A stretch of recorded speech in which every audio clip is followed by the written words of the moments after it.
The very next day, December 2nd, in the National Post, which is a leading national newspaper in this country, they ran a story with a headline, "Canada Too Quick to Treat Gender Dysphoria in Minors with Hormones and Surgery, Say Critics." And the article starts out with this gut-wrenching story about a woman, a mother, whose name is Mary. They've changed her name to protect her identity. Mhm. And Mary has a daughter who is troubled around her changing sexual identity. And this daughter announced at age 16 that she was actually a transgender boy. And within just two 15-minute appointments, the doctor wrote a prescription for this daughter to have testosterone injections. Okay, so like what a lot of people don't understand is it's not like you take a pill once in a while of the opposite sex hormone.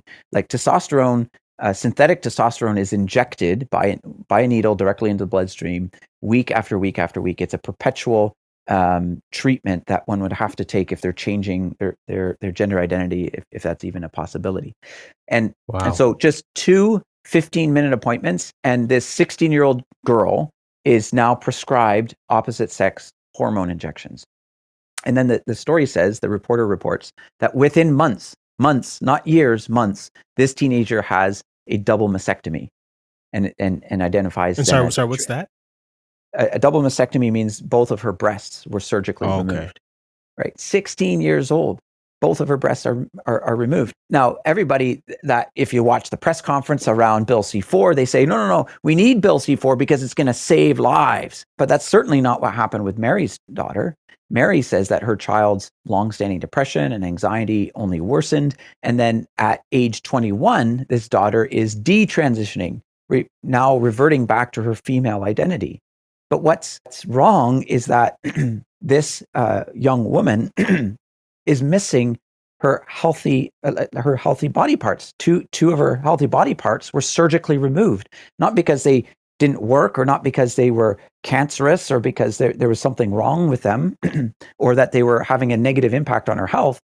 They were healthy, functioning body parts, and they were removed from her body because her doctor had given her two 15-minute appointments where this girl had expressed an opposite sex gender identity. And what this daughter says to her mom is absolutely stunning. She says that while she was being wheeled into the operating room to have her breast removed, she was having doubts about her decision. And but what Bill C-4 says, and what all those dancing conservatives and liberals and everybody else in the House of Commons say, is that it was too bad, young lady, too bad for you. Because if you have doubts, that's your problem. This is the only option available for you, is that if you think you might be the opposite sex, if you might actually be transgender, well, then we've got hormones for you and we've got surgery for you. We're going to inject you with chemicals and we're going to cut off healthy body parts. And if you have doubts, well, you got to figure that out on your own. And what the Christian worldview says, hold on a second. This poor girl, she needs our compassion and she needs our help and she needs a listening ear, and we need her to talk and just share what her struggles are and what her doubts are and so on. And so that and she needs to know that she has a beautiful body that is a gift, and that there's ways that we can talk about it and embrace it and come to love it, to love that body that she's been given. And that's the way God has actually designed her. It's a beautiful gift. And I'm not saying that's going to be easy, not by any stretch, but surely we can do better than say, here's surgery or here's chemical injections, and that's all we've got for you.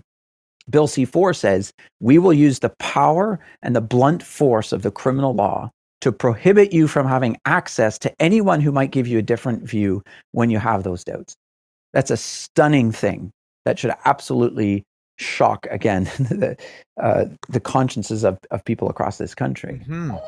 Yeah, I think it's a bit troubling, and I think you mentioned about the conservatives not really standing up to prevent this or even to debate it. Mm-hmm. Can there's sort of two thoughts that come to my mind is like, okay, how do we as Christians respond politically, but then also how do we as Christians respond just as the church?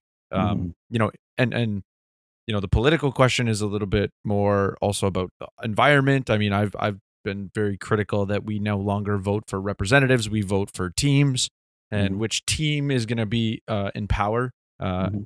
And so I'm just wondering if you could speak to sort of there's those two somewhat they're different, but I'm sure there's a lot of overlap as to how we as the church Mm, would respond. right. Yeah, I think so. On the political side, I know there's a whole lot of Christians. I know a lot of them who just think that politics is this dirty sport, and we really shouldn't get our hands dirty in politics. That's not for us to do as Christians. There's actually there's a proverb about that. I forget. Please subscribe and hit the bell to stay up to date. If you liked or disliked the snippet, give it a like and share your 2 cents with us in the comment section. And remember, 6 cents makes change.